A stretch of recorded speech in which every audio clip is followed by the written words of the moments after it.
Party. The Boston Tea Party started in December 16, 1773. The Boston Tea Party was a tea party where the colonists had to pay British debts, war debts. So they used tea for tax. John Hancock, I guess, was the head of it. So he smuggled tea to the colonists so they can only pay cheap, so they don't pay the full price, so they pay cheaper. So they dumped about 342 containers of tea, which is 10,000 pounds, to the Boston Tea, to the Boston Harbor.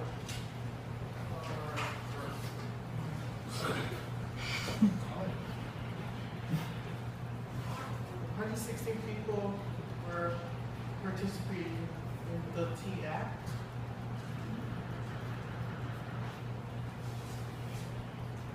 I don't know.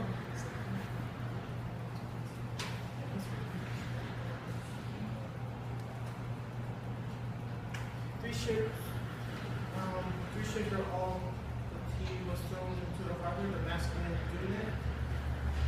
We were careful so they don't damage the tea into the image. Anything else but the tea, because the tea was important. The colonists may not have had reason to go to war had it not been for the Parker's Act. It was the result of war that ultimately gave us all the freedoms that we cherish today. The Boston Tea Party was the beginning of a revolution where Americans would come out victorious and independent British rule. So, I'm Brian Sanchez, and today I'm doing the landing of the moon. And so on October 4th, 1957, 7:28 p.m., Sputnik was first launched into the orbit, or into space. And this was the launching of the Soviet Union, and it took 98 minutes. And Sputnik was actually or they launched a stray dog named like Kai, and this is the dog right there. And they launched him into space, and unfortunately the dog only lasted like a couple of hours. But so yeah, this is just an experimental thing to see how far they would get. And then after President John F. Kennedy heard about this, and he made it a priority to reach farther than the Soviet Union. Wait, what a minute? Yeah. Oh, okay, wait. No. That's so quick. I didn't. Okay. So yeah, and so a couple years later, in 1969, July 16, Apollo 11 was launched, and the crew consisted of Neil Armstrong, Edwin E. Buzz Aldrin Jr., and Michael Collins, and they finally reached the moon.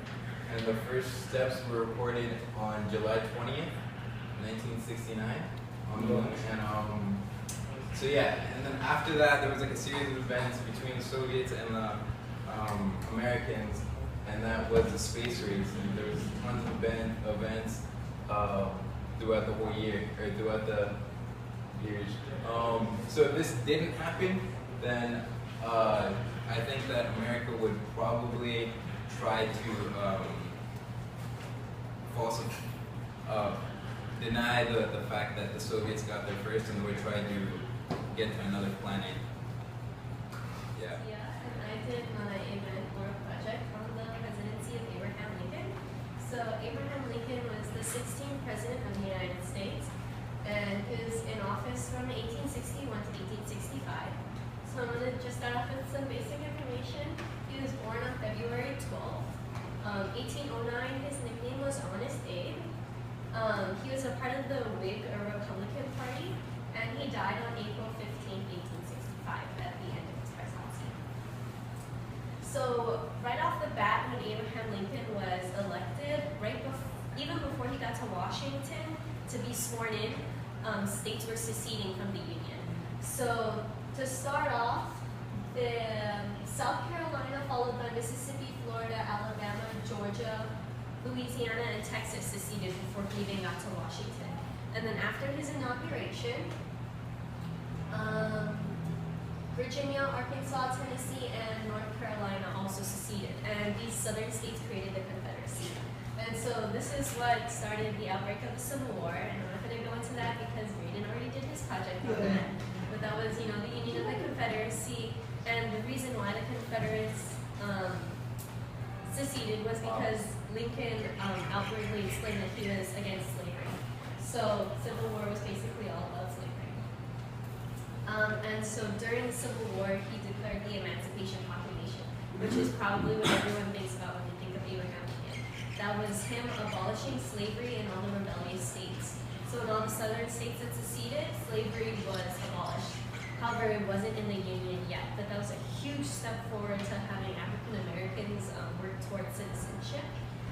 However, what most people don't know about Abraham Lincoln is he was very influential in the West. So he wanted to expand West and take anti-slavery and the Union with him, just to battle the Confederacy and get more help for the Union. And so also one of the most important speeches he made during presidency was the Gettysburg Address. And he did that in Gettysburg, Pennsylvania, and he dedicated that battlefield to the soldiers who died there. He's very famous for that. And of course, his presidency ended with his assassination by John Morris Booth in the Ford's Theater, Washington, D.C. He was shot. Booth jumped onto the stage and he escaped through the back door. Him and his two other counterparts were captured and he was shot. So they were found, but Abraham Lincoln died the next morning. And so that's what ended his presidency. And my rhetorical questions for the end of my project are, if Abraham Lincoln wasn't the president, would the Civil War have happened? Would we have split? Who would have taken the first steps to ending slavery? And would the West be the same, or who would have expanded to the West? And he was also very influential with starting the Transcontinental Railroad. And so if he wasn't, would anybody have really started it? Because he signed the act to start the Transcontinental Railroad. So things would have been a lot different if he was the president. And I'm doing the topic of Columbine High School. Now, the Columbine High School massacre was a school shooting that happened in Colorado on April 20th, 1999. That was 15 years ago. And the two shooters were Eric Harris and Dylan Klebold. They were two seniors who were bullied throughout the years. And they were considered outsiders and goths. And so to take revenge on the students who bullied them throughout the years, they killed 12 students ranging from 15 years old to 18 years old and one teacher. So this happened during lunchtime, which was about 11:18 a.m. to 12:05 p.m.